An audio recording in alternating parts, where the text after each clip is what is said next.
Hello, Cancer, Sun, Moon, Rising, and Venus signs. Kamusta kayo? Sana po nasa mabuti kayong kalagayan. Welcome back po sa Star Tarot. Kung bago kayo rito, welcome din kayo. Thank you for your support. I truly appreciate it. God bless you all, Cancer. Tignan natin kung ano mga mensahe ninyo for today. We have Four of Spring. Wow. Sit back and relax. It's time to kick back, relax, and celebrate all that you have, Cancer. Parang lumabas na to last week, no? Parang may reading ako sa inyo na ito mismo yung card deck na gamit ko. And this came out sa inyo, Cancer, no? Kailangan ninyo na mag-relax, mag-chill. Kailangan ninyo na magpahinga. Spend time alone or with your loved one or with a friend, ano? Yung ano ba? Yung i-enjoy ninyo yung company ng bawat isa or i-enjoy ninyo yung company ng yung sarili ninyo lang, 'di ba? Depende yan sa inyong sitwasyon. At yun, it's about time na para huminga muna kayong malalim, take a breather kasi baka pagod na din kayo, no? So it's about time na to enjoy yourself, enjoy a company of a friend or a loved one, yung ganon. Pwede rin na meron kayong isi-celebrate dito, no? Baka meron kayong accomplishments or achievements on a personal level, no? At gusto ninyong i-enjoy lang 'yan and or you're going to enjoy with a loved one or with a friend or kapamilya. So, 'yun. Congratulations kasi maaaring because this is a celebratory energy, so most likely meron talaga kayong success na nakamit dito, no? Maaring yan ay sa karera ninyo, sa trabaho, sa negosyo, or baka meron kayong natapos na specific na project, no? Or task na binigay sa inyo. Kaya, ayun. So, it's time for you to celebrate that. What else? We have Two of Summer. Wow, napakaganda nito pagdating sa love and romantic relationship.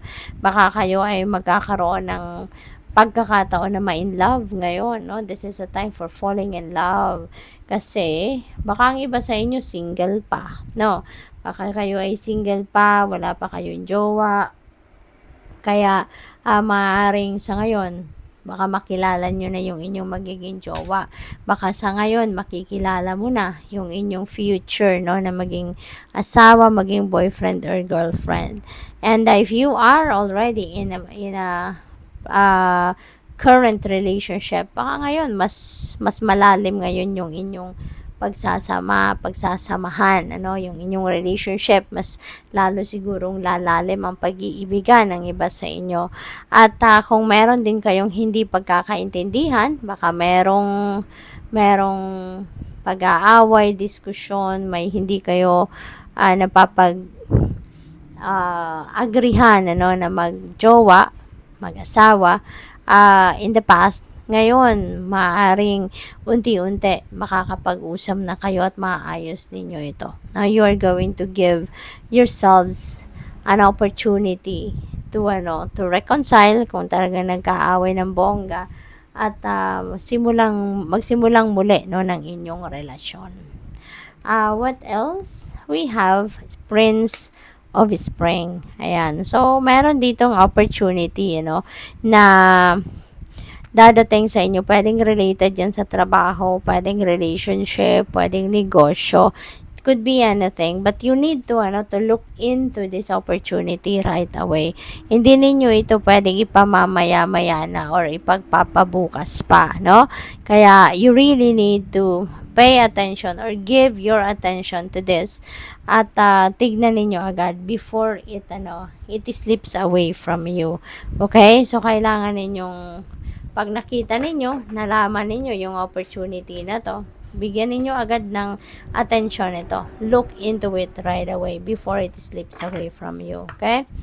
So, pagdating naman sa inyong money, career, and finances, tignan natin kung ano mga mensahe sa inyo. But before that, I would like to say thank you sa lahat ng nagsisend po ng donation sa aking channel. Sa mga nagsisend ng super thanks, maraming salamat for sharing your blessings with me. And sa mga hindi nag-skip ng ads, maraming salamat po for your time and your support sa aking channel. God bless you more. Pauna mensahe ninyo, we have opportunity pagdating sa inyong kaperahang aspeto. So sabi dito, change is coming just in time.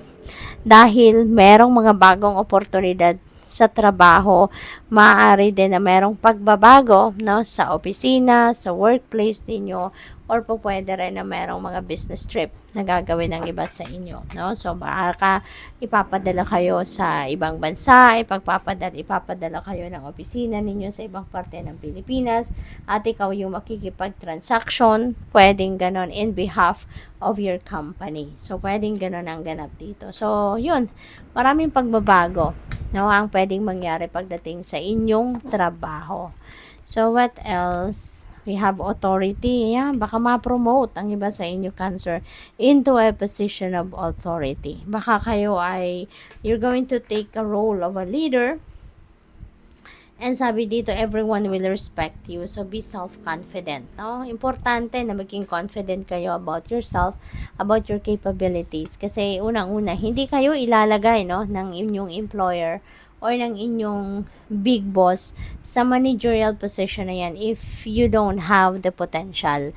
Kinikilala, no? Kaya kayo pinopromote into a leadership position because kinikilala, no, ng manager ninyo, ng higher ups ninyo, yung inyong kakayanan, yung inyong galing, no, yung inyong potential na maging isang mabuting leader, isang magaling na leader. Kaya kayo nandiyan sa posisyon na yan. Okay?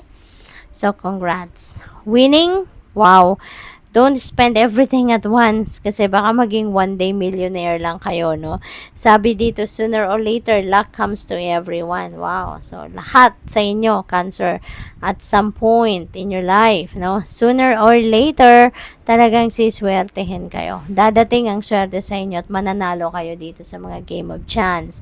Siguro, kung hindi man kayo, no, kung hindi man kayo yung manalo, baka yung person ninyo. Diba? Yun na na-pick up ko lang dito, Cancer, okay?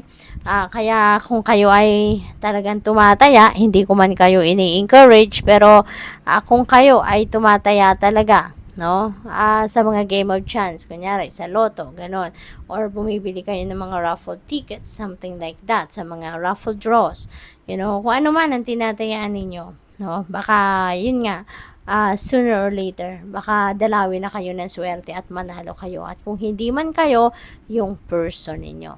No? So, tignan natin kung ano pa ang mga mensahe para sa inyo.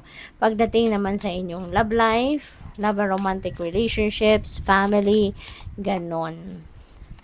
So, what else? We have friendship. Ayan. So, friends, acquaintances, networking. So, mas lalawak ngayon ang network ninyo. No? Baka magkakaroon din kayo rito ng mga bagong kaibigan. Maybe you are meeting strangers dito na eventually will end up, no, into a beautiful friendship. Pwedeng ganon ang sitwasyon. Or mas marami pa kayong makikilala, no, ng bagong tao sa ngayon. Long distance. Ayan. So, siguro, foreigner, no? Yung jowa ninyo or yung asawa ninyo or kaya LDR kayo. Pwede rin naman na nasa malayong lugar, baka nasa ibang bansa, no? Yung jowa ninyo. Not necessarily na foreigner, but maybe yung jowa ninyo malayo sa inyo, no? Geographically, kaya LDR kayo. So, what else? We have short term. Baka meron ditong mga fling-fling lang, no? Ang peg ninyo, baka walang, ang iba sa inyo, baka hindi seryoso or walang seryosohan, no? Sa inyong mga relasyon, quick fling lang ang sabi rito. Pwede rin, no, na merong heart dito, so maaari na ang iba sa inyo rito is also going to put an end to your relationship. Baka parang, kasi may oras, 'di ba? Parang deadline na 'to, no? Baka nagkaroon kayo ng siguro kunyari napapansin niyo, nagkakaproblema na kayo, matagal na ninyong inoobserbahan siguro yung relationship ninyo, yung person ninyo, at baka binibigyan ninyo ng oras, sige lang, no? Tignan ko kung magbago 'to, tignan ko kung magkaroon ng changes yung samahan ninyo or yung pinapakitang ugali, pagmamahal, concern sa inyo ng inyong person. So, siguro, yun, pinag-aaralan mo siya, pinag-aaralan mo ang inyong sitwasyon hanggang sa siguro, time has come, no? Na nasabi nyo na siguro, napatunayan nyo na wala na to. hopeless ito. Hindi ito magbabago, hindi ito mag-improve, walang pupuntahan ang relationship na to. Kaya maaaring this is the time, no, na masasabi ninyo na this is just totally a waste of my time and my love, 'di ba? At tatapusin ko na to. So, pwedeng may ganong sitwasyon. But of course, this is not going to resonate with everyone. So, just take as it resonates, okay? So, good luck. Thank you for watching. Love and light. Namaste.